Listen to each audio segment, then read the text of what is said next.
noches, nosotras somos Dos con Todo en este viernes 6 de junio año 2025, viernes que ahora sí sabe a viernes. ¿Cómo estás? Sí, después de una semana larga porque, como saben, iniciamos desde el domingo con la cobertura de la elección judicial y pues hasta este momento hay mucha información sobre eso. Estoy bien, lista con la emoción del viernes. Perfecto.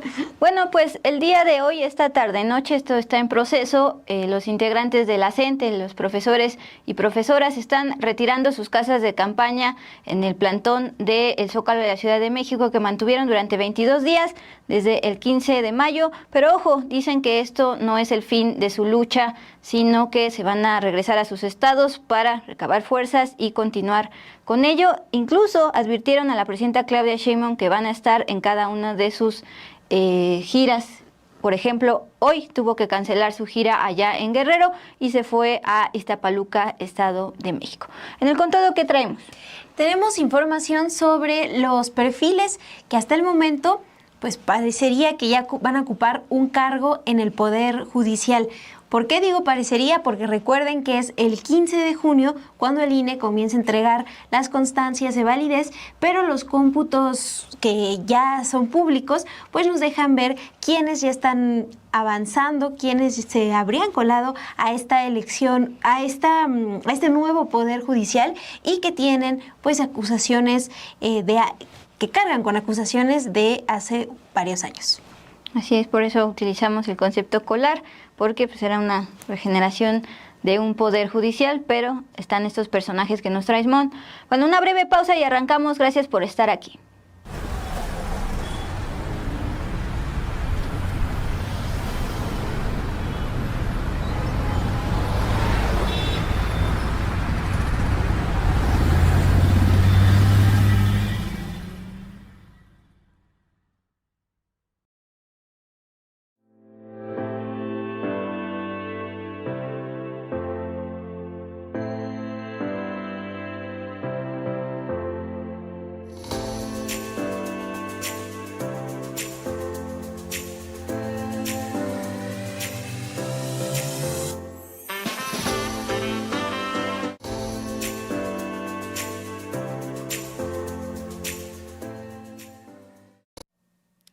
Muy buenas noches, gracias por seguir conectadas con nosotras aquí en Dos con Todo.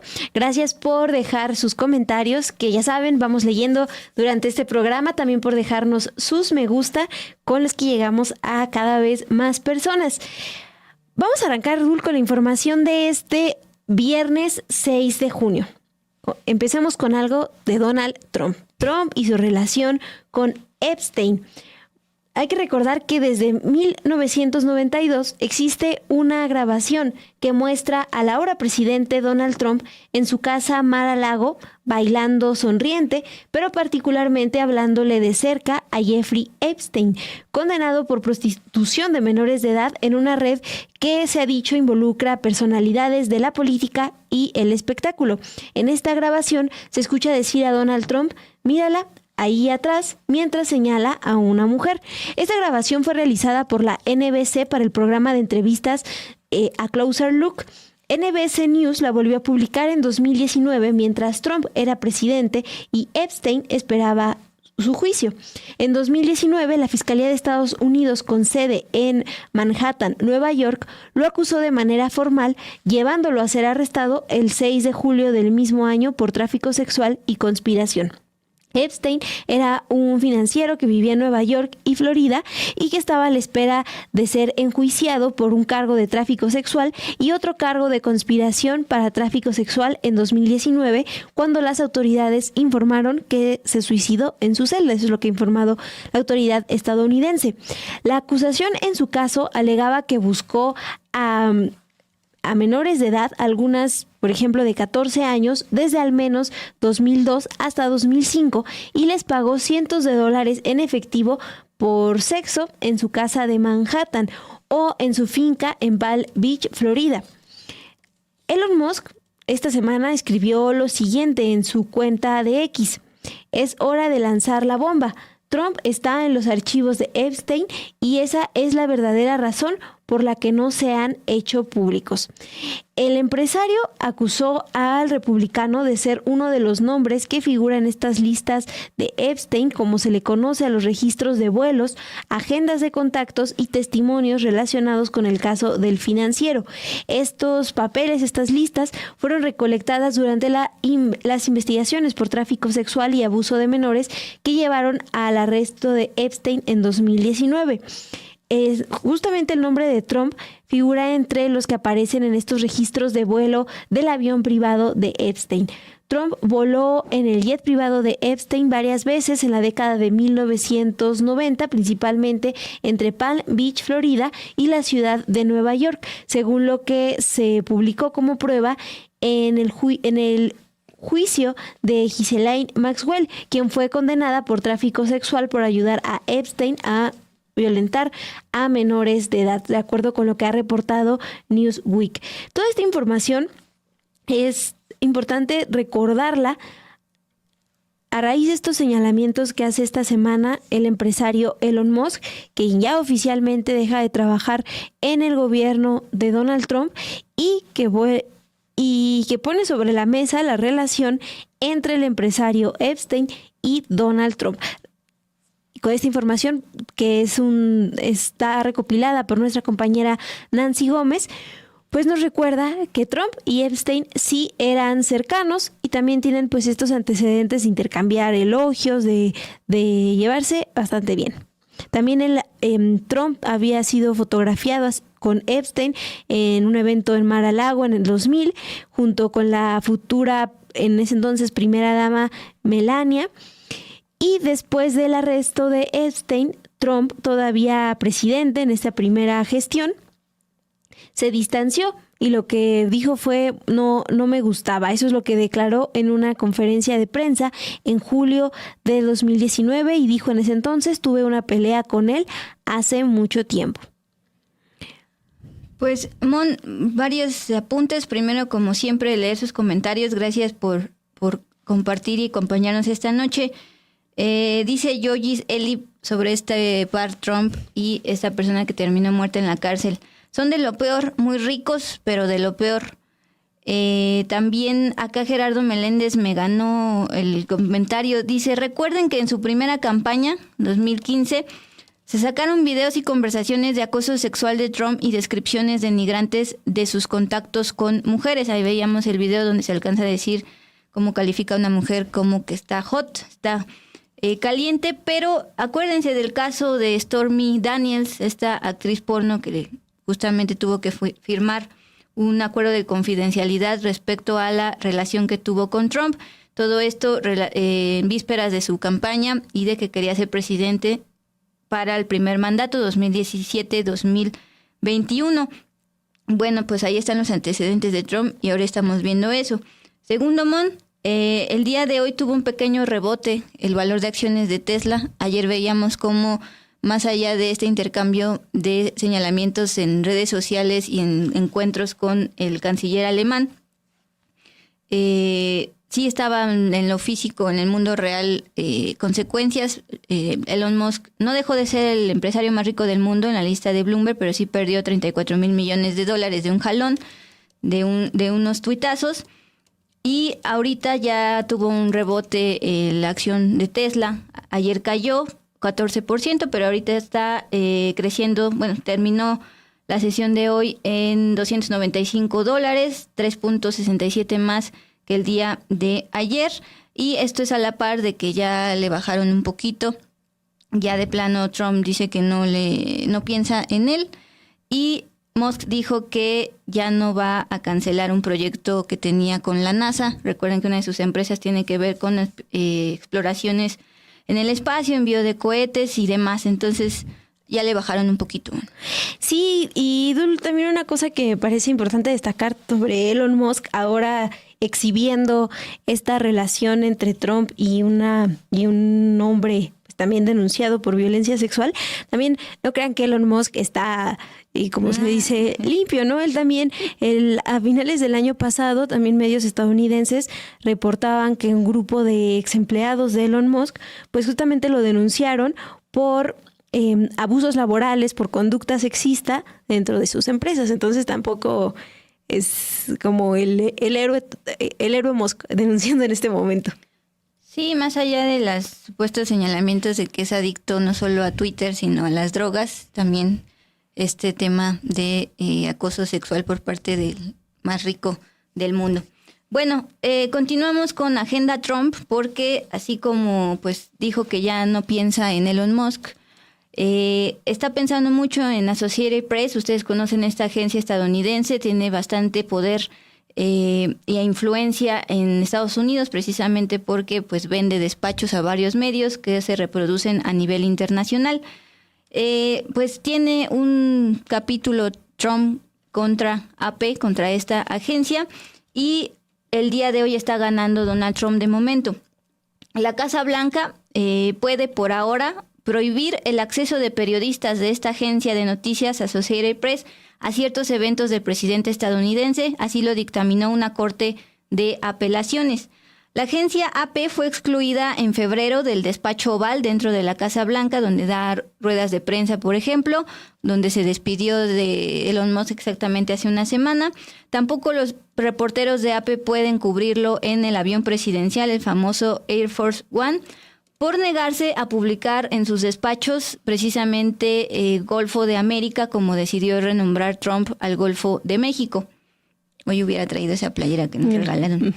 Bueno, en abril, el juez federal Trevor McFadden había considerado que esa medida constituía una violación a la libertad de expresión, prohibirle a los periodistas que cubrieran a Trump en determinados eventos. Eso fue un juez federal. Sin embargo, hoy un panel de jueces de toda una corte de apelaciones federales con sede en Washington dictaminó que mientras se aguarda el fin del proceso judicial, mientras se atiende eso, el gobierno puede seguir excluyendo a la agencia AP de los espacios presidenciales restringidos, que dijo no están protegidos por la primera enmienda, que tiene que ver con la libertad de expresión y de información. Bueno, la decisión fue celebrada por el propio Donald Trump, inmerso en una guerra abierta contra principales medios tradicionales. Tiene varios frentes abiertos, uno de ellos es contra los medios tradicionales. Acuérdense que él en parte logró llegar a la presidencia, reelegirse, no solo por los más de $200 millones que donó Musk, sino porque tuvo bastante proyección desde los podcasts de podcasteros conservadores, le dio bastante difusión a el sector joven. Entonces, la Casa Blanca les ha abierto las puertas a este tipo de podcasteros y youtuberos conservadores y ha ido haciendo a un lado los medios críticos al gobierno de Donald Trump. Entonces, lo que hace Trump, en vez de seguirse peleando con Musk, es celebrar en su red social Truth Social y dice: gran victoria frente a AP el día de hoy. Se negaron a revelar los hechos ni la verdad sobre el Golfo de América, así le dice él, noticias falsas. Por su parte, la vocera de la Casa Blanca, Caroline Leavitt, también calificó la decisión judicial como una victoria. Y ella enfatizó el tema de que la Casa Blanca quiere abrir los espacios a este tipo de medios alternativos como YouTube, youtuberos, podcasteros, pero sí enfatizar que la mayoría de estos podcasteros tienen la postura igual que la de Trump, de derecha. Bueno, ¿qué tan importante es la Associated Press y por qué sí es un riesgo para la libertad de expresión y para todos los medios? La Associated Press emplea a más de 3,000 personas en todo el mundo y al ser una agencia es muy influyente en Estados Unidos, donde sus artículos y fotografías son publicados por numerosos medios de prensa, tanto en Estados Unidos como a nivel internacional. Pero recuerden, desde que Trump regresó a la presidencia en enero, su gobierno ha tratado de reorganizar radicalmente la cobertura periodística de la Casa Blanca, con justamente apoyo de Caroline Leavitt, esta vocera de la Casa Blanca, que es joven, pero bastante ruda con la prensa, y sí ha enfatizado la necesidad de que los medios tradicionales se hagan a un lado. De hecho, Associated Press tenía su lugar asegurado en las primeras sillas por la tradición de ser una agencia fundada hace bastantes años, pero también los quitó de esa fila y les dio prioridad ahora a los podcasteros. Esto es lo que está sucediendo desde enero. Hoy un capítulo más, de momento está ganando Trump, pero todavía pues este proceso judicial está en desarrollo. Pues más también de Donald Trump, Dul, pero esto tiene que ver con su muro, su famoso muro fronterizo, porque Sabemos que el gobierno de Donald Trump está ahora impulsando la construcción de nuevos tramos del muro fronterizo a lo largo del sur de Arizona y Nuevo México. La Secretaría del Departamento de Seguridad Nacional, Kristi Noem, aprobó la construcción y las exenciones que permiten ignorar leyes ambientales para la nueva construcción de 36 millas del muro fronterizo. Eso anunció la Oficina de Aduanas y Protección Fronteriza en un comunicado de prensa. En las nuevas exenciones se suma una firmada por Noem para la construcción del muro fronterizo en California. Esto permite al Departamento de Seguridad Nacional eximir de la aplicación de leyes ambientales, incluida la Ley Nacional de Política Ambiental, para agilizar la construcción. El Departamento de Seguridad Nacional afirma que estos proyectos son pasos cruciales para asegurar la frontera sur y reforzar su compromiso con la seguridad fronteriza. La lista de estos proyectos para la construcción del muro bajo estas exenciones incluye 3 en el sector del Paso, 1 en Yuma y 3 en Tucson. Y el financiamiento proviene de asignaciones para los años 2020 y 2021, asignaciones que se habían entregado a la Oficina de Aduanas y Protección Fronteriza. Pues una más de Donald Trump y cómo busca ampliar su muro. Era una de sus promesas de campaña desde la primera vez, no lo logró y ahora va de nuevo. Bueno, pues gracias por los que nos están saludando. También dice Olga Eguiluz, que nos está saludando desde Puebla. Le pregunto qué parte de Puebla. También por aquí anda Marco Martínez, que nos acompañó de hecho en la transmisión especial del día domingo. El Castigador. ¿Qué día es hoy? Los viernes generalmente no vemos a Rodolfo Salas, pero bueno, le mandamos saludos también a Miguel Ayala, a Pierre Nodoy, Yoyis, Luis María Martínez de Lucio y demás. Bueno, hice esta pausa porque justo vamos a cambiar de página informativa, Mon. Nos vamos a lo que está sucediendo en el tema de la CENTE. Ayer les trajimos pues quiénes son los dueños de las Afores, porque la CENTE está pidiendo que se cancele este sistema privatizado de pensiones, pero pues justamente el día de hoy todavía hubo protestas y también el anuncio ya es un hecho, esto está en desarrollo, que se está retirando ya el plantón de la CENTE que instaló en el Zócalo de la Ciudad de México desde el día 15 de mayo. Yo sí quedé encantada con esta imagen, no me acordaba de la maravilla de Webcam. Este es completamente en tiempo real, es una cámara que está ahí y como ven ustedes, esta noche, 8:55 de la noche, tiempo del Centro de México, ya va casi a la mitad del retiro de estas casas de campaña que se instalaron el 15 de mayo, Día del Maestro, cuando comenzaron las protestas de los docentes. Pues sí, la información que conocemos hasta el momento es que la Coordinadora Nacional de Trabajadores de la Educación acordó durante una Asamblea Nacional Representativa que se prolongó hasta este viernes que el magisterio disidente regresará a las escuelas el próximo lunes. Los maestros de la CENTE anunciaron que regresarán este fin de semana a sus comunidades de origen para reunirse con sus familias, pero advirtieron que mantendrán las protestas en cada entidad hasta lograr respuesta a su pliego petitorio. Lo que han señalado es lo siguiente: la jornada de lucha nacional se recesa, pero el movimiento democrático de la CENTE está más vigente que nunca. Se emplazará al gobierno federal a que las demandas de derogación de la ley del Instituto de Seguridad y Servicios Sociales de los Trabajadores del Estado, es decir, la ley ISSSTE del 2007, y la derogación de la reforma educativa siguen latentes.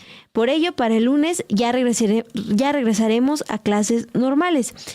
Hoy, Elvira Velese, secretaria general de la sección 14 de Guerrero, habló frente a Palacio Nacional sobre las demandas que aún mantienen y también señalaron que la CENTE pues ha revelado con estas protestas que el gobierno federal pues no está mostrando un acercamiento con los profesores, pero justo lo que decías de las Afores, se han mostrado más abierta a cuidar justo a los banqueros, a las Afores. Vamos a escuchar lo que comenta el día de hoy Elvira Velese, secretaria general de la sección 14 de Guerrero de la CENTE.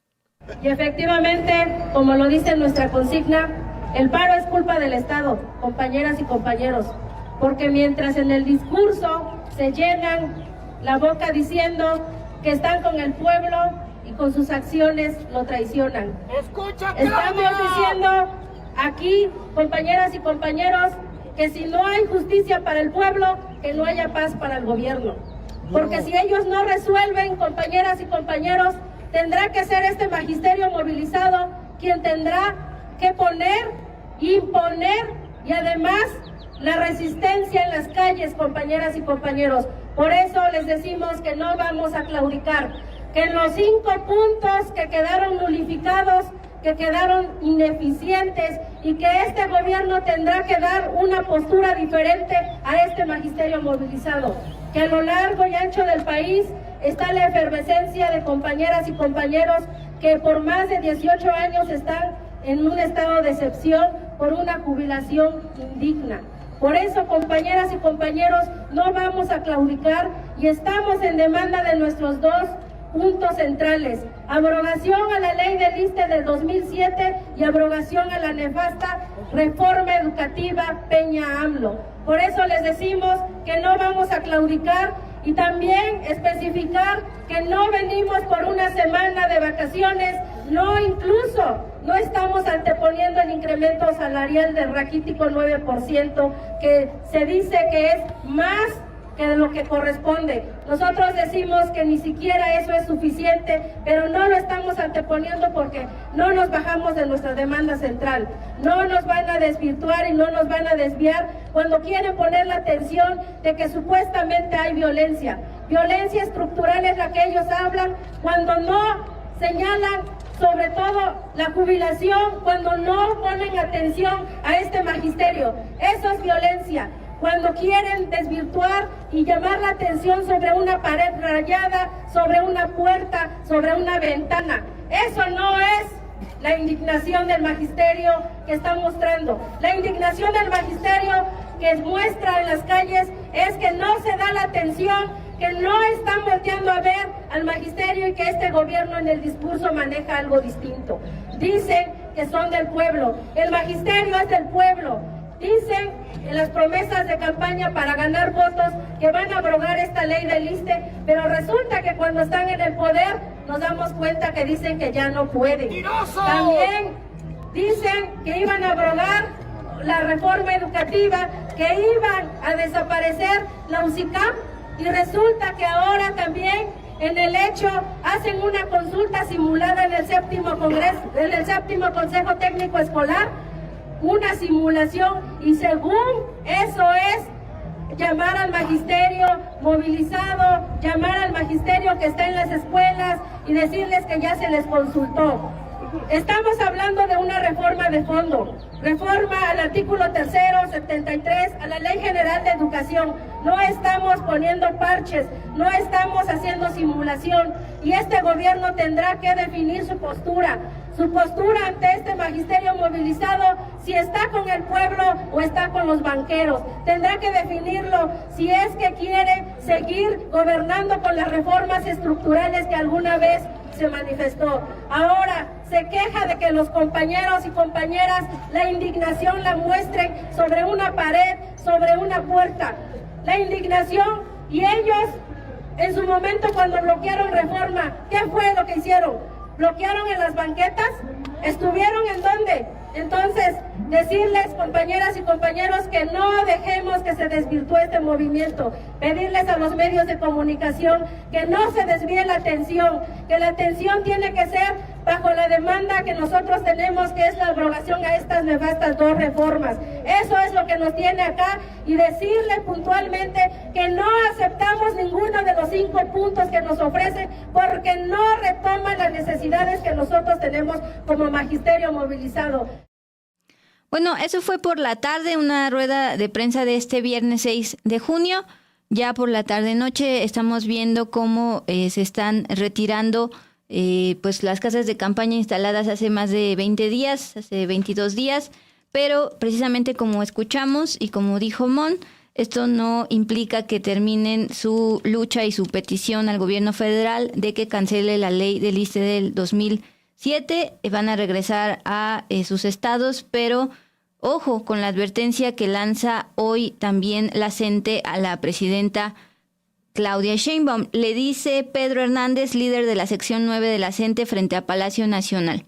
En donde se presente la presidenta, haremos acto de presencia para exigirle una respuesta a la demanda de la abrogación de la ley del ISSSTE. No puede seguir mintiendo al decir que no hay recursos. En donde se presente, haremos acto de presencia.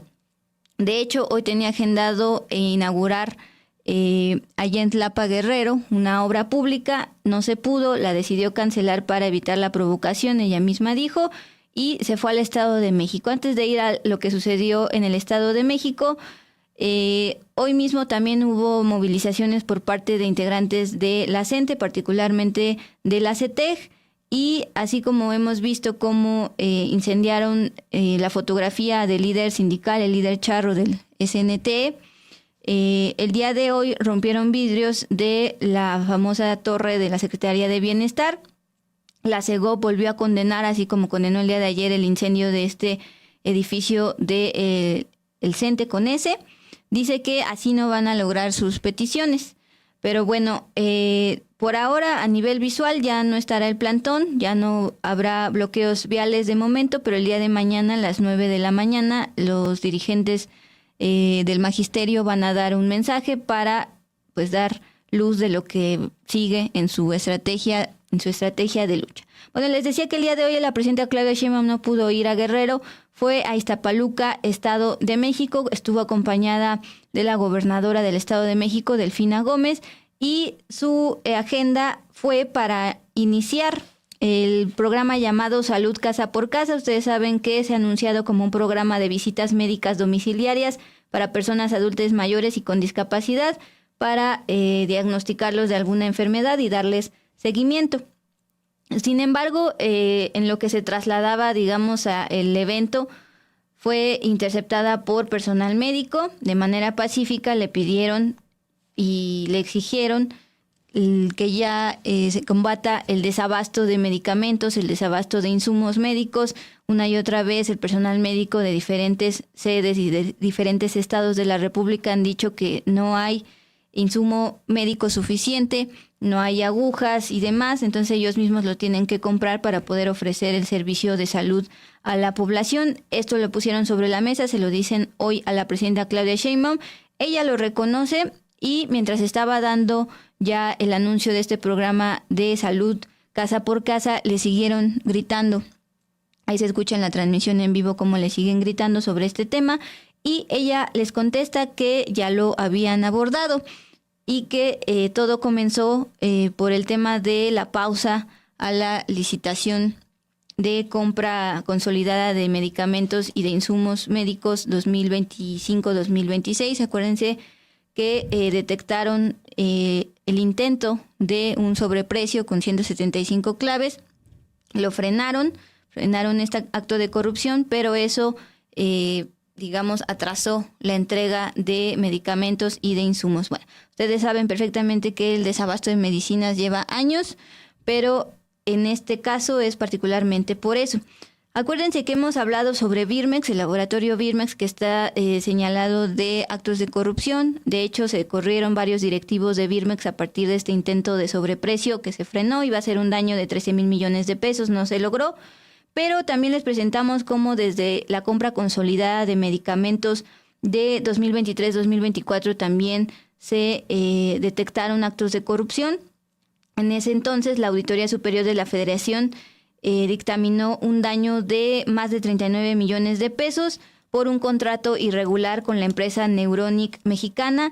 En ese entonces, trabajadores del laboratorio Birmex dijeron a la Auditoría Superior de la Federación que la Dirección General de Birmex, entonces a cargo de Jens Pedro, ordenó beneficiar precisamente a esa empresa, pese a que al final no cumplió con las condiciones solicitadas, y eso generó que muchos de los empaques llegaran en mal estado y peor, hubo entregas retrasadas que impactaron precisamente la otorgación del servicio de salud en instancias. Bueno, vuelve a suceder por el tema de las 175 claves detectada por la Secretaría de Salud y es ahí donde la presidenta anuncia el cese de varios directivos, incluyendo el exdirector general de Birmex, Iván Olmos. Ahora está Carlos Ulloa, quien era su secretario particular de la entonces jefa de gobierno de la Ciudad de México. Bueno, les decía que en este evento allá en Iztapaluca le empieza a gritar el personal médico sobre la escasez de medicamentos y de insumos médicos. La presidenta dice, ya hablamos de ello, se refería al previo cuando caminó hacia ese templete, pero escuchemos lo que les contesta desde el micrófono frente al otro personal médico. Ya les contesté, compañeras y compañeros, ¿verdad que sí? Bueno, ya lo estamos viendo, compañeras y compañeros.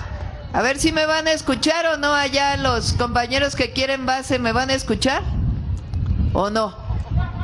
Ya lo estamos viendo, sabemos que es una necesidad y ya tiene instrucciones el director del IMSS Bienestar y la Secretaría de Hacienda para atender esta necesidad y que poco a poco se vaya resolviendo. Entonces, para que lo sepan, que sí lo estamos atendiendo. Bueno, entonces, para que ustedes en los centros de salud sepan que ya en la mayoría de los centros de salud están los laboratorios. Ese es lo primero.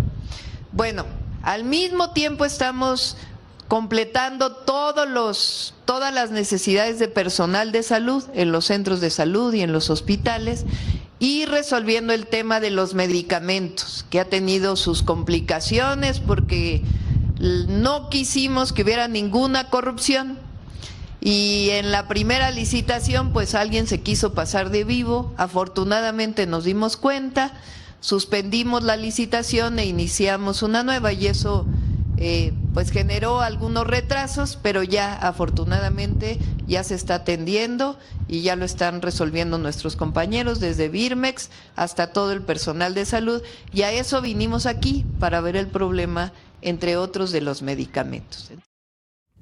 Bueno, y recuerden que la propia presidenta Claudia Sheinbaum, consciente de la escasez de medicamentos, del desabasto, ordenó una urgente compra de medicamentos oncológicos para pacientes con cáncer, mientras esto se estabiliza luego de la pausa por un acto de corrupción. Se quisieron pasar de vivos, es lo que dice la presidenta Claudia Sheinbaum. Bueno, hablábamos de la Auditoría Superior de la Federación. Recuerden que este es un órgano fiscalizador autónomo que se encarga de revisar posibles actos de corrupción en el uso de recursos públicos de todos los mexicanos y mexicanas. En Acapulco está pasando algo al respecto. El municipio de Acapulco, Guerrero, le pidió a la Suprema Corte que detenga las acciones legales en su contra, luego de que la Auditoría Superior allá de Guerrero acusó al municipio de no comprobar en qué gastó 898 millones de pesos de recursos federales. Recuerden que los municipios, entre otros ingresos, cada año el gobierno federal les envía dinero. Bueno, pues en dónde gastó 898 millones de pesos, nadie sabe.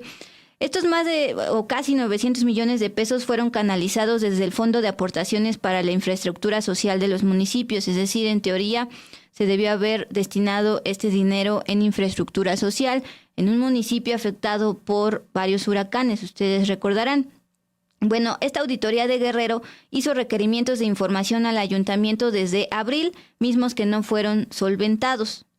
Esta no es la primera vez que la auditoría de Guerrero denuncia al gobierno municipal de Acapulco. Lo mismo ocurrió el año pasado, en 2024, porque no comprobó más de 200 millones de pesos del mismo fondo federal. Es decir, pues ya son casi 1,000 millones de pesos los que no sabemos en qué se ha gastado.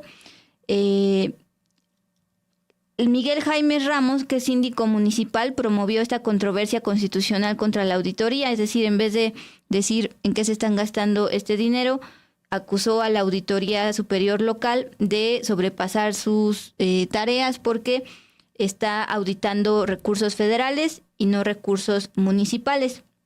Bueno, esta controversia, les decía, la mandaron a la Suprema Corte y le va a tocar al ministro Javier Lainez Potisek pues determinar si sí suspende estas acciones de las autoridades estatales contra la alcaldesa morenista Avelina López Rodríguez. Precisamente la alcaldesa de Acapulco acusó una persecución política del gobierno de Guerrero, donde también gobierna una morenista, Evelyn Salgado Pineda. Incluso dijo que promovió ya un amparo por cualquier cosita.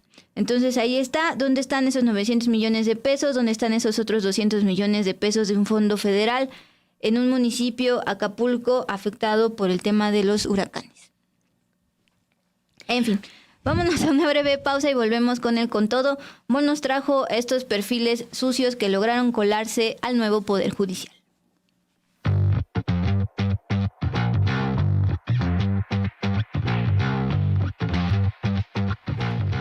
7 días. El programa semanal de Sin embargo al aire, ahora en vivo y en nuevo horario. Ahora nos encontraremos con usted todos los viernes a las 11 de la mañana, después de Café y Noticias. Como todos los viernes, le presentaremos el trabajo del equipo de investigación de Sin embargo, con reportajes, entrevistas, crónicas, hallazgos. Recuerde, viernes a las 11 horas con Obed Rosas y Álvaro Delgado, por Sin embargo, al aire.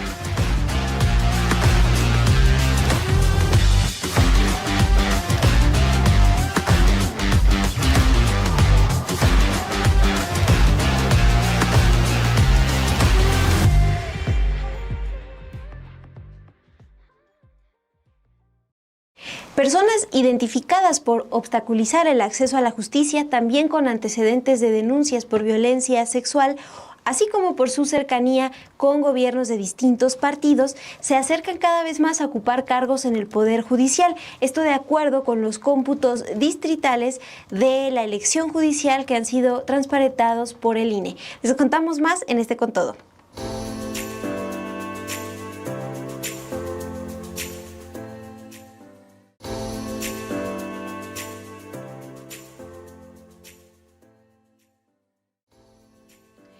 Pues vamos a revisar estos perfiles que han sido cuestionados, que ya eran cuestionados desde que se supo que estarían en la boleta electoral, en la boleta judicial, y ahora con los cómputos distritales judiciales del INE, pues queda cada vez más claro que podrían tener un cargo en el Poder Judicial. Y hablamos de podrían tener porque hasta el 15 de junio es cuando el INE empieza la entrega de esas constancias de validez. Todavía está revisando algunas candidaturas, si son o no viables. Entonces, por eso es que ponemos esa acotación. Pero, por ejemplo, para el puesto de ministra en la Suprema Corte de Justicia de la Nación, Sara Irene Herrerías, ex subprocuradora de Derechos Humanos, Prevención del Delito y Servicios a la Comunidad de la entonces Procuraduría General de la República, sumó más de 3.268.000 votos. Con esto, pues terminó esta elección como la candidata con menos votos entre las y los 9 que resultaron electos para ministros de la Suprema Corte de Justicia de la Nación. Sin embargo, lo que ha llamado la atención, lo que preocupa del perfil de Sara Irene Herrerías es que intentó negociar el caso de Isabel Miranda de Gualas e Israel Vallarta. Esto lo reveló en entrevista para el programa Café y Noticias de Sin embargo al aire, Salvador Leiva, ex titular de la Secretaría Técnica del Combate a la Tortura, Tratos Crueles e Inhumanos de esa dependencia del Instituto Federal de la Defensoría Pública.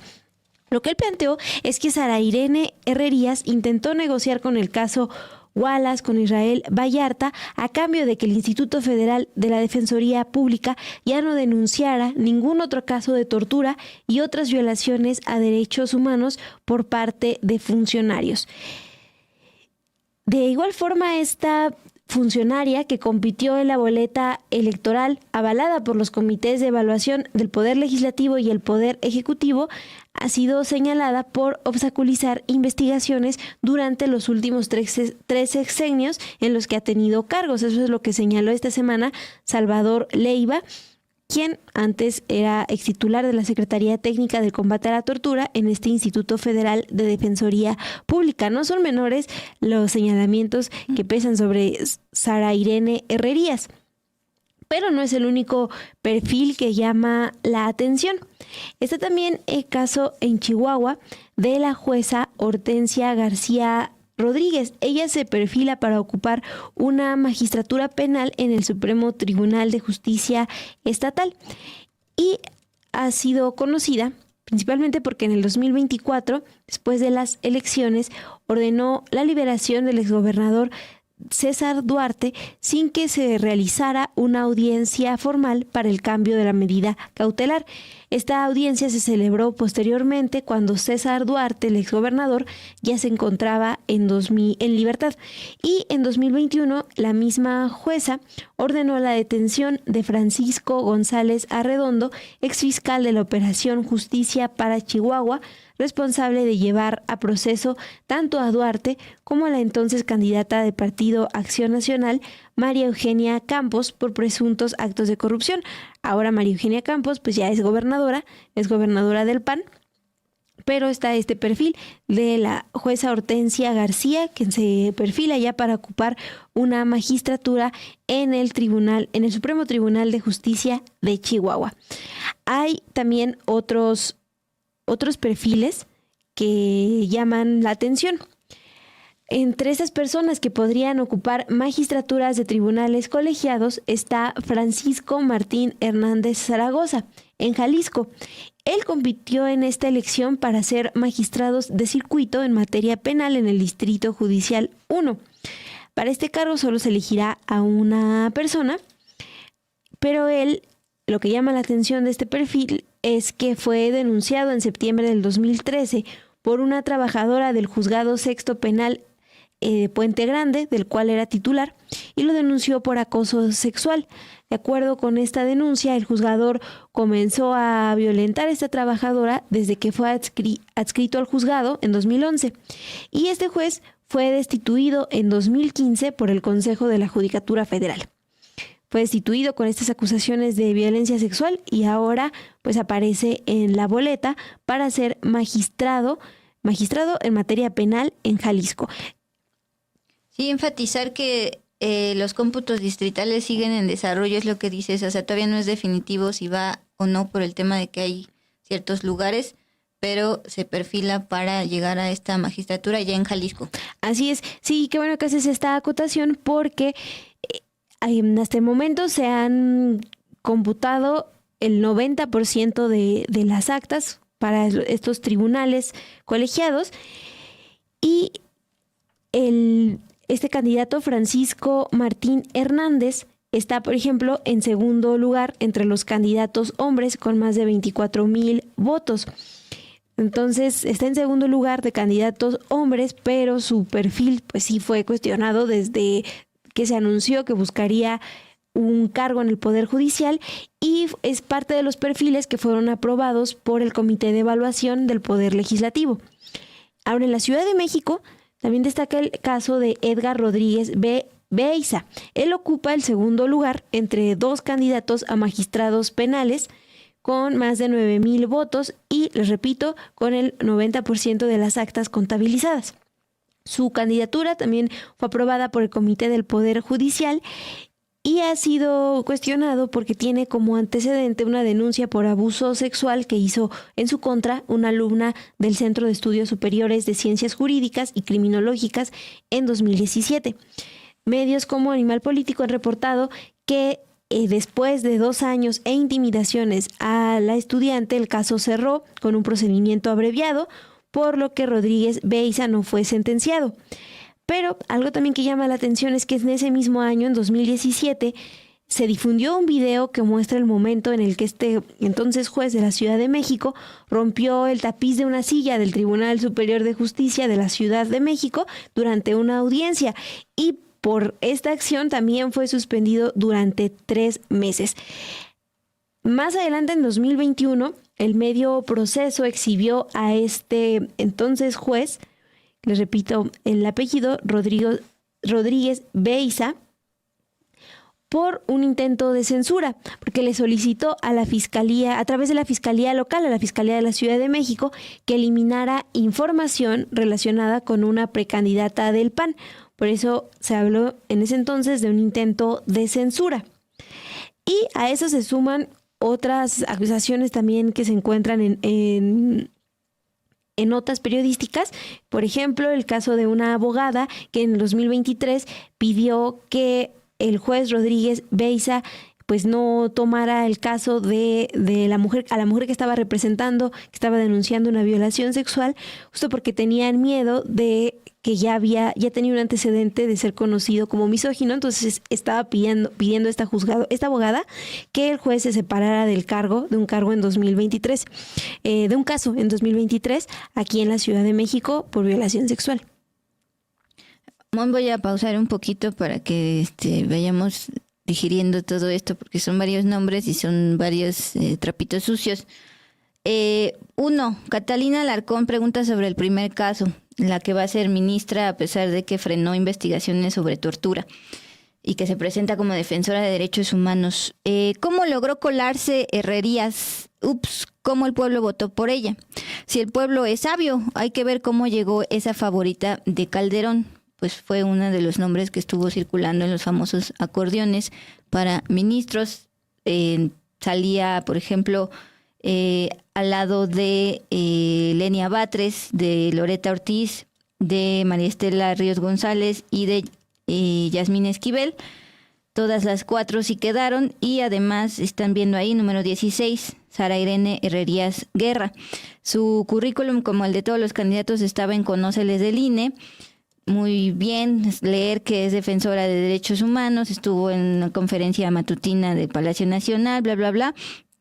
Pero hubo varios periodistas que entrevistaron a uno de estos extrabajadores del Instituto de Defensoría Pública, donde precisamente detectaron cómo quiso frenar investigaciones sobre tortura.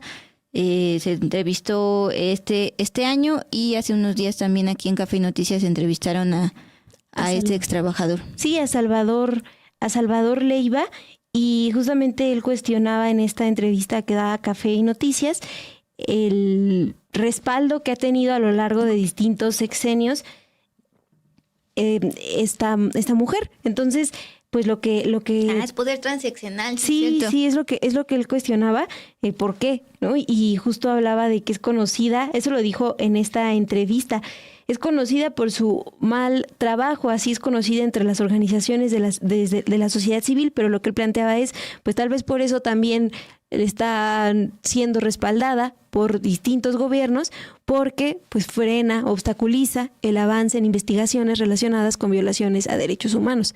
Eso es lo que se ha planteado desde la sociedad civil sobre este perfil, que pues se colocó entre las 9 personas electas como ministras de la Suprema Corte. Ahí está. Otro tema, dice Raúl Arias, una abogada me dice que hay mucho acoso sexual en el Poder Judicial y es usado como una forma de subir de puesto. Pues varios casos traes ya de señalados, incluso denunciados por acoso sexual, y ahora van a estar en el renovado Poder Judicial. Sí, Duli, también hay otros perfiles que, como les comento, todavía no han concluido los cómputos del INE, pero que sus nombres también aparecen y preocupan, le ha preocupado a distintas personas, distintas organizaciones durante esta elección judicial, el previo a la elección judicial, justamente por tener antecedentes que ponen en duda si serán o no buenos juzgadores. Vamos a hablar ahora de Andrés Montoya García. Él fue aprobado por el Comité de Evaluación del Poder Legislativo y compitió en la elección de este 1 de junio para ser magistrado del Tribunal Colegiado de Apelación del Quinto Circuito en Sonora. La organización Defensores calificó su candidatura como altamente riesgosa porque no se ha esclarecido si estuvo o no relacionado con la desaparición del periodista Alfredo Jiménez Mota, quien investigaba relaciones entre el crimen organizado y el gobierno de Sonora y desapareció en 2005. A lo que ha señalado la organización Defensores sobre este perfil, el de Andrés Montoya García, candidato a magistrado en Sonora, es lo siguiente. El historial de Montoya lo vincula con la desaparición del periodista Alfredo Jiménez en 2005, aunque reconoció haberse reunido con el periodista poco antes de su desaparición. Su hermano, José Antonio Montoya García, fue señalado como autor material del crimen y tenía presuntos nexos con una red de crimen organizado. A pesar de estos antecedentes y de diversas menciones en investigaciones periodísticas, Andrés Montoya nunca ha sido formalmente investigado o procesado por el caso. Y esto, pues, llama la atención. Está su nombre apareció en las boletas y todo esto ocurrió, la vinculación con la desaparición del periodista, justamente cuando él tenía un cargo en Sonora, que en un momentito llego y les doy con más detalle qué cargo tenía Montoya García, justo cuando se relaciona con la desaparición del periodista.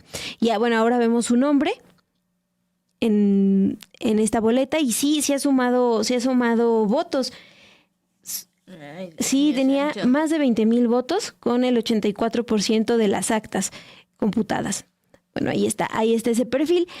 Otro perfil cuestionado es el de Tania Gisela Contreras López.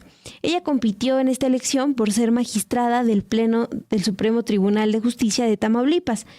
Y ahora, con el 99% de las actas contabilizadas en esa entidad, pues todo muestra que sería la presidenta de ese tribunal, al ser la más votada, más de 200,000 votos. Tania Contreras fue consejera jurídica del gobernador morenista Américo Villarreal del 2018 al 2025. También ha trabajado como oficinista en el Poder Judicial local y la candidata este año fue denunciada por el Partido Acción Nacional de Tamaulipas por los delitos de asociación delictuosa y tráfico de influencias.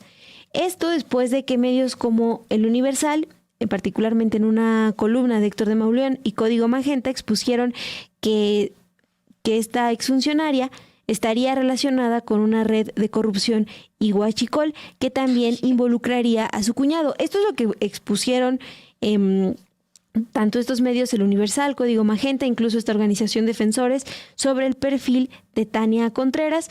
Hay también esta denuncia que hace el Partido Acción Nacional de Tamaulipas en su contra. Y en este periodo de campaña, la candidata promovió medidas cautelares contra el columnista del Universal y también contra este medio Código Magenta. Y a este medio se le ordenó retirar el contenido que hablaba sobre Tania Contreras. Ella se pronunció en sus redes sociales sobre estos señalamientos por corrupción, las describió como calumnias y ha dicho que están afectando su reputación y su seguridad. Pero este perfil, el de Tania Contreras, es el que pues, se coloca ya como quien sería magistrada del Pleno del Supremo Tribunal de Justicia de Tamaulipas. Sí, ahora que mencionas Héctor de Mauleón, sí estuvo haciendo mucho ruido para decir que estaba siendo víctima de censura por parte de esta entonces candidata, ahora sí ya justamente del tribunal allá en Tamaulipas. Ajá. Sí, avanzó y no nada más es al Universal, también le ordenó a este otro medio pues dejar de difundir información que la relacionara con esta red. Hasta el momento llevas 2 nombres de ya colados en Poder Judicial que también han hecho ataques a la prensa. O sea, ella y el previo que dijiste que está relacionado con Montoya. Sí, con Alfredo Jiménez Mota, el asesinato del periodista. Justo, Andrés Montoya García es todavía uno, como él estaba compitiendo para un tribunal colegiado, ahí todavía las actas no están terminadas. No, son de las últimas. Okay. Pero de ella sí, pues ya está terminado el conteo ahí en Tamaulipas para su cargo. Síguele. Sí, hay también otros casos que llaman la atención. Por ejemplo, en Guanajuato ya les habíamos hablado del perfil de Cintia Teniente, morenista y presidenta municipal de Villagrán. Ella compitió este año por ser magistrada de circuito en materia laboral y de acuerdo con los cómputos del INE, que siguen en proceso, acumula más de 45,000 votos, lo que la coloca en el segundo lugar entre las candidatas. Y ella, pues, llama la atención porque a finales de febrero les hablamos aquí de la denuncia que presentaron sobrevivientes de abusos cometidos por la Luz del Mundo, que impugnaron en marzo la candidatura de Cintia Teniente, quien también es esposa de Manuel Reyes, senador por Morena, pero no nada más impugnaron la candidatura de Cintia Teniente, lo hicieron también con otras y otros candidatos, alertando de su relación con esta iglesia, con la Luz del Mundo, cuyo líder, como les hemos informado, está cumpliendo en Estados Unidos una sentencia por pornografía infantil. En esa ocasión, cuando los sobrevivientes de abusos cometidos por la Luz del Mundo impugnaron las candidaturas, el Tribunal Electoral del Poder Judicial rechazó revisar estos casos.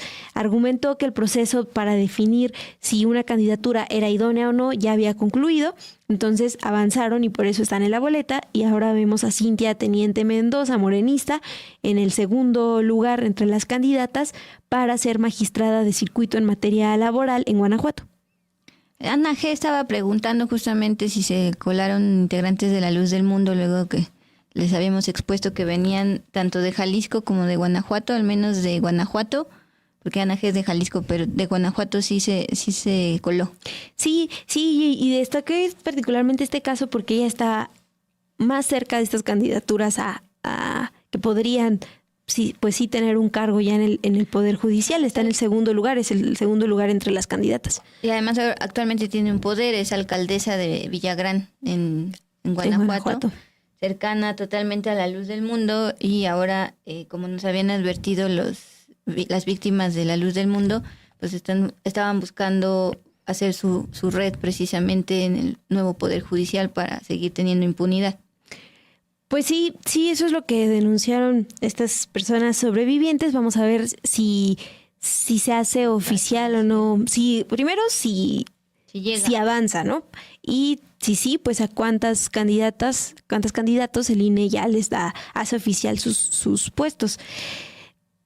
Sí, porque ese es otro gran punto. Acuérdense, lo decías al inicio, hasta el 15 de junio cuando el INE va a validar o no las candidaturas, y ahí es donde todavía se puede sacar estas manzanas podridas, como los llamó Gerardo Meléndez. Sí, Duli. Por ejemplo, también otro perfil que es interesante destacar y que ubica a nuestra compañera Romina Gándara es el Chihuahua, el de Yadira Anet Gramer Quiñones. Ella es consejera jurídica de la gobernadora María Eugenia Campos, presentó en su nombre, o sea, es decir, en el nombre de la gobernadora, una controversia constitucional ante la Suprema Corte cuando estaba todo el debate de los nuevos libros de texto gratuitos. Gramer Quiñones compitió como candidata a magistrada para el Tribunal de Disciplina y actualmente ocupa el tercer lugar entre las candidatas más votadas. Esto en Chihuahua. También me pareció importante destacarlo entre estos perfiles que están avanzando.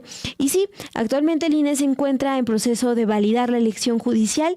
Es el 15 de junio cuando va a formalizar el proceso de entregar las constancias de mayoría y hará la publicación oficial de los resultados. También es importante recordar, Dul, que ya les hemos hablado aquí de qué aspectos sí contempla el INE para anular una candidatura al Poder Judicial. Lo que sí tiene aprobado es cancelar candidaturas si las personas están prófugas de la justicia, que tengan una orden de aprehensión que no haya prescrito, que tengan una sentencia, y también lo que sí ha aprobado el INE es que puede verificar que las personas candidatas no tengan suspendidos sus derechos políticos y electorales o hayan incurrido en algunos de los supuestos considerados por la 8 de 8.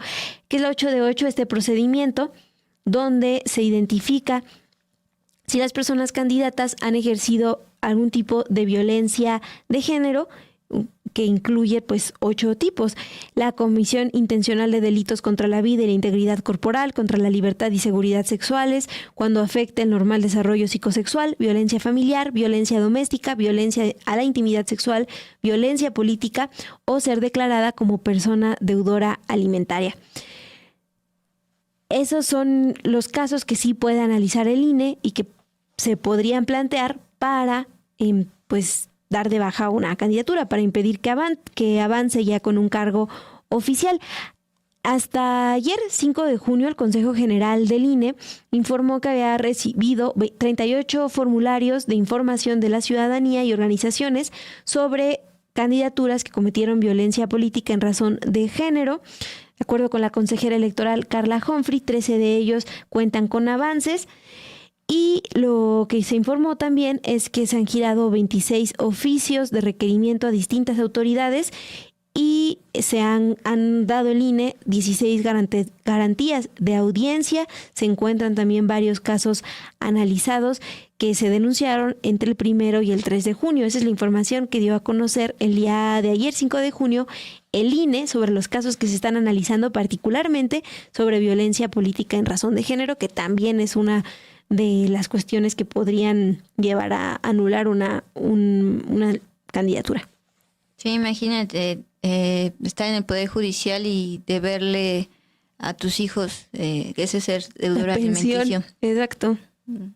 Pues qué bueno que también el INE está detectando este famoso 8 de 8. Sí, y fíjate que algo que me llamó la atención de esta sesión del Consejo General del INE es que decían que la información que les está ayudando más es la que está compartiendo la ciudadanía en un formulario que abrió el INE y que tú podías exhibir, oye, es que esta persona tiene estos señalamientos. Esa información y la información que le ha compartido o le han compartido organizaciones sociales, porque las consejeras planteaban que pues en otros años se habían tenido problemas al pedirle a las fiscalías, por ejemplo, oye, mándame información de esto, había un retraso, entonces eso también retrasaba para que ellas respondieran, y entonces están destacando esta parte de que sí han llegado información, sí han recibido información de parte de la ciudadanía. Carmen Mendoza está planteando, por favor, chequen las candidaturas de La Luz del Mundo, ya una de Guanajuato. Yo entendí que por gravedad el INE podía retirarles la candidatura, en este caso también el Tribunal Electoral. Y justamente el Tribunal Electoral, les quiero decir quiénes quedaron, ese sí ya es definitivo, 100% los cómputos distritales. Recuerden que el tribunal se compone por 7 magistrados electorales. Mucho tiempo estuvieron sesionando solo 5, no llegaban a un acuerdo en el Senado para ratificar los otros 2 faltantes. En la elección presidencial tuvieron que poner a 2 encargados de despacho para que el Pleno pudiera sesionar de manera legal y ratificar que la elección de la presidenta Claudia Sheinbaum había sido válida. Bueno, pues justamente una de esas encargadas de despacho que validó la elección y llenó el Pleno faltante va a ser magistrada electoral. Les estoy hablando de Claudia Valle Aguilas 8, ella obtuvo 4.203.694 votos, eso ya es cerrado, se postuló por los 3 poderes, judicial, legislativo, ejecutivo, y ella va a ser la magistrada electoral. Actualmente ella es presidenta de la Sala Regional de Monterrey de Tribunal Electoral. Les digo, el año pasado pues ayudó a completar el pleno del Tribunal Electoral para determinar la elección, y el otro que ya completa el pleno es Gilberto de Guzmán Batis García. Él obtuvo, ahorita les digo, ya con el 100% ya es definitivo, él fue votado por 4.748.915 personas, se postuló solamente por el Poder Ejecutivo, el Comité de Evaluación del Poder Ejecutivo. Entonces ya está completo el Tribunal Electoral. Los otros 5 magistrados electorales ya los conocen, la presidenta Mónica Soto, la de los lentes morados, los 2 Felipes y Reyes Rodríguez Mondragón y Yanin Otálora. Ellos van a ser ratificados hasta el año 2027, entonces ya está completo otra vez el Tribunal Electoral, que en efecto, como nos decían acá, es el encargado de calificar las elecciones. Primero va a pasar por el INE el tema de la validez de estas candidaturas cuestionadas y ya después pasará al Tribunal Electoral, que ya estará completo. Pues Dul, con esto, ¿qué te parece si nos vamos a la información que les preparamos al cierre en este 2 con Todo?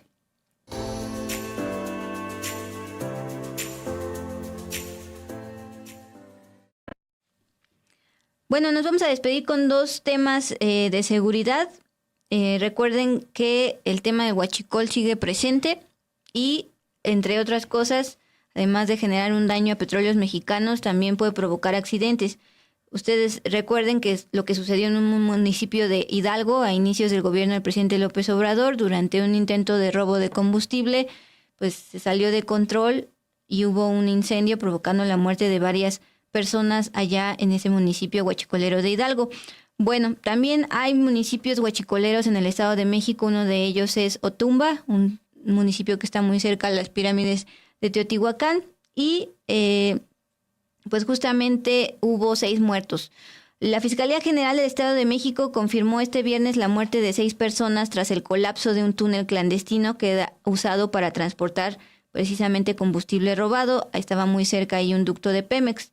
Esto, pasó en Otumba, pero es toda una región donde hay registros de huachicol. De acuerdo con los reportes, el accidente sucedió cerca de las 8 horas del día de ayer en un predio baldío localizado sobre esta comunidad de ejidos de Cuautlatcingo en la calle Insurgentes del municipio de Otumba, Estado de México. Tras el colapso, una camioneta equipada con bocina solicitó el apoyo de la población en las labores de rescate. Aunque elementos de Protección Civil Estatal arribaron al sitio, los vecinos decidieron actuar por su propia cuenta para rescatar los cuerpos de estas personas que estaban trasladando huachicol. Los pobladores localizaron a las víctimas ya sin signos vitales. Les recuerden que cuando sucedió esta explosión en Hidalgo, el gobierno federal empezó a detectar como el cinturón de municipios con altos niveles de pobreza, precisamente para tratar de disminuir el huachicol, repartiendo, entre otras cosas, programas para el bienestar. Bueno, eso sucedió en 2019. Hasta la fecha se sigue registrando huachicol, afectando a Pemex y afectando a los propios pobladores por su seguridad. Dougly, sí, también tenemos otra información en materia de seguridad. Desde esta semana se habló del feminicidio de Lorena Jacqueline Morales Valencia, de 28 años de edad. El 3 de junio se confirmó el hallazgo sin vida de Lorena. Desde el 22 de mayo había sido reportada como desaparecida en León, Guanajuato. Esto fue confirmado por el Instituto para las Mujeres Guanajuatenses, quien lamentó el feminicidio, pero un día después del hallazgo sin vida de Lorena también se hicieron públicas grabaciones de un video en las que se ve a un hombre que ha sido identificado como Juan Antonio cargando lo que parece ser un cuerpo humano envuelto en plástico. Después sale de un domicilio con una maleta en el conjunto habitacional de la colonia Valle del Campestre. De acuerdo con los testimonios que ha dado la familia de Lorena Jacqueline y que son retomados también por la prensa local, Juan Antonio ya tenía antecedentes de acosar y seguir en distintas ocasiones a esta mujer, y por eso ya pues se planteó cambiarse de su trabajo para evitar que él la molestara. Bueno, aún no hay un pronunciamiento oficial por parte de la Fiscalía General del Estado sobre este feminicidio de Lorena Jacqueline Morales Valencia, pero lo que sí se ha confirmado por autoridades locales es la detención de Juan Antonio. Les decíamos, se difundió este video en donde se observa a Juan Antonio cargando lo que sería un cuerpo. Y bueno, es la información que tenemos del día de hoy al cierre. Y también tenía pendiente decirles, les dije que les iba a dar el cargo que tenía Andrés Montoya García, ese candidato a magistrado en Sonora, cuando se le relacionó con la desaparición del periodista. Sí, del periodista Alfredo Jiménez. Bueno, él era en ese entonces, en el 2005, subdirector del sistema penitenciario de esa entidad. Entonces, pues por eso el periodista Alfredo Jiménez conversaba con él, porque era parte de sus contactos para tener información. Y bueno, nada más tenía pendiente darles ese dato. Voy leyendo aquí sus comentarios. Aquí le agradezco a... ya lo perdí, ya que lo encontré. Adrián Vaz, que nos dice que alcanzó a vernos en vivo y nos dejó un superchat. Muchas gracias, Adrián. A Carmen G, a Miguel Ayala, Gerardo Meléndez, muchas gracias. Gracias siempre por su apoyo. El castigador, Carmen G me está pidiendo saludos para el castigador. Les mando un saludo. También muy activa anduvo. Sí. Raúl Arias. También quería destacar el comentario de Ana G, porque el día de ayer nos fuimos de este bonito espacio pidiendo que visiten también a nuestro hermano, Sin embargo MX, el portal del cual obtenemos mucha información para dar en estos programas. Por ejemplo, el tema del feminicidio es información de Nancy Gómez García. He estado escribiendo bastantes textos para el MX. Ahí está. Cada que ustedes ingresan al portal y leen una de nuestras noticias, le dan clic a una de las noticias, abonan para la cuenta individual de nuestras Afores y también para nuestro salario. no solo de nosotras dos, que somos aparecemos en cámara, sino recuerden que Sin embargo MX y Sin embargo al aire se compone de un montón de personas en el equipo. Por ejemplo, hoy nos ayudó Lluvia Hernández aquí en operaciones, Ilse García siempre anda por allá en producción, y por la mañana también bastantes compañeras anduvieron con todo. Sí. Gracias por acompañarnos esta semana larga de cobertura de elección judicial. Vamos a seguir hablando del tema, Sí, evidentemente en estos días, es importante, y ya les hablaremos cuando se confirmen ya estas candidaturas. Pero gracias por acompañarnos. Tengan buen fin de semana.